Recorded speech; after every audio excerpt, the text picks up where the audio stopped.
Max Burns is an amateur photographer. Though his profession is not photography, he does take photos as a hobby. On one of his days off, he received a call to take some photos of an abandoned house. The person who requested this of him was a friend named Violet Moss. She is a realtor who flips houses and resells them to make a profit. Max agreed and went to the address Violet had given him.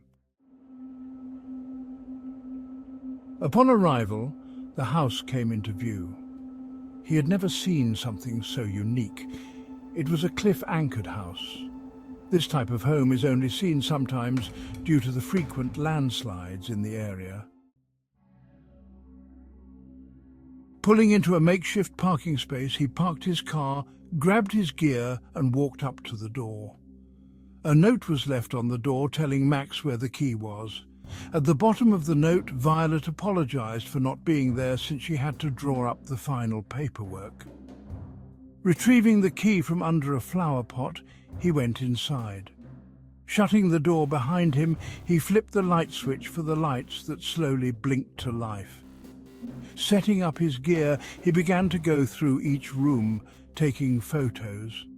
It was relatively empty and seemed odd to Max, since Violet always decorated, especially if she would make a sale. With the bottom floor done, he headed upstairs, cutting the lights on.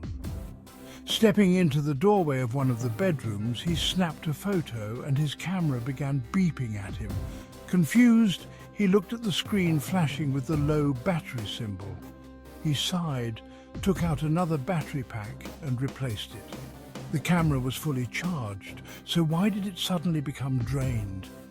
Shaking his head, Max continued finishing up the upstairs, then made his way back down.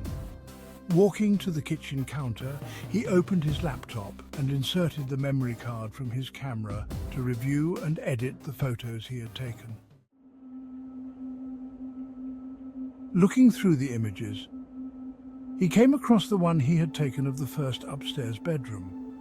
Inside the room, there was a figure, static and grey. The person was about average height and thin, with their head hanging down. There was no way this was a ghost.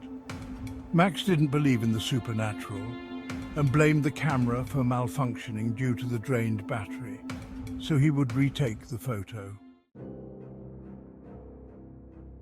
Max sent Violet an email with the photos he approved, and she quickly replied, asking him if he was still inside the house. He replied, telling her he was still inside the house finishing up. Violet, in a panic, told him to get out of there. A creak from the stairs made him turn as he took out his phone and snapped a picture with its camera. Max cursed, forgetting his flash was on, and tried to take another when footsteps thumped across the floor towards him. He dropped his phone and backed away from the island counter. What had made its way down to him? Max's phone began to ring, startling him. From where he stood, he could see Violet trying to call him. Max cursed under his breath. "Okay, Max, don't be such a baby. Ghosts are not real. Just grab your phone and answer it," he said aloud to himself, taking a deep breath before grabbing his phone and quickly answering it. "V. Violet. Maxie, is everything okay? I'm on my way to your location. I need you to grab your stuff and go wait in your car," she tells him, trying not to express the rising panic in her voice. "Is something wrong with the house?" Max asked, looking around and listening to his surroundings as he packed his stuff. "Just trust me and get out." She ended the call and Max did as he was told. He put his bag over his shoulder, and his cell phone was the last thing he reached for. The lights in the room flickered before going out, ultimately leaving him in nothing but the darkness of the kitchen. When Max let out an exhale of air, he could see his breath making him visibly shiver. Keeping his eyes on the middle of the room, he walked backward, reaching his hand behind him to open the door. Once the door was open, he stepped out, almost tripping in the process, and shut the door. Moving quickly, he went to his car, opened the door and sat inside. Max tossed his bag into the passenger seat and took out his phone to look at his photo of the stairs. What he looked at differed from the one he had taken from the bedroom. There was a man with no head, and his body was covered with something black. It dripped onto the floor, and the axe he carried was covered in dried blood. Looking up from his phone, Max heard the house's front door open. He watched as it stayed open for a while until it slammed shut. Could the ghost not leave the house? If that was the case, Max was grateful. Violet parked next to him. Violet gripped the steering wheel, looking over at him with a frown. That man in the photo killed his family in that house. His wife had been cheating on him, and he found out, she began to explain. Violet slowly took her hands off the wheel and placed them in her lap. He then hung himself above the stairs. When a family friend found them, he'd been hanging there so long that his head detached. His wife was practically decapitated upstairs. Thankfully, they didn't have children, she added. Max shuddered, thankful he had taken the pictures, and got out of there when he did. He'd hate to think about what would have happened if he had stayed inside a little longer. "You don't have any more houses like this, do you?" Max asked nervously.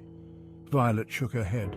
"No, but if I do, I'll warn you first. I'd appreciate that," he sighs, leaning his head back against the seat and closing his eyes. This was enough excitement for one day. Hopefully, the person who bought this house knows what they're doing. A week later, Violet contacted him. "Hey, Violet, did the new owners have any luck?" Max asked as he headed inside from his regular 9-to-5 job for the day. "Yes, but I have another favor to ask," she replied, hearing two other people in the background. "Oh, sure, what do you need exactly?" Max nervously swallowed, tossing his keys onto the dish on his coffee table. "How do you feel about doing spirit photography? As a profession? The owner says they would pay you a lot." Max pondered this for a moment. If it paid enough, he could quit his office job, especially if this person bought homes like this often. "Max Burns?" a deep, gruff voice said on the phone now, making him sit upright. "My name is Andy Graves, and I need your assistance with my business ventures. You'll be paid for your time and will constantly be on the move. Are you okay with these terms?" Surprised, he visibly nodded, even if Andy couldn't see him. "Yes, good. See you at the airport a few days from now. Monday, 6 in the morning. Don't be late." Andy ended the call, and Max sat on his couch in shock. This is a full-time profession now, he thought. Monday came sooner than expected, and he was rushing out the door. He looked at his apartment from over his shoulder before shutting the door one last time. He had already said his goodbyes to Violet the day before, so there would be no tears. When he arrived at the airport, he didn't know what to expect when looking for Andy Graves, but for some reason he knew it was him when they met. "Andy Graves? You must be Max Burns. It will be a pleasure working with you, spirit photographer." Max nodded, feeling a shiver go down his spine as they shook hands. Just what had he gotten himself into?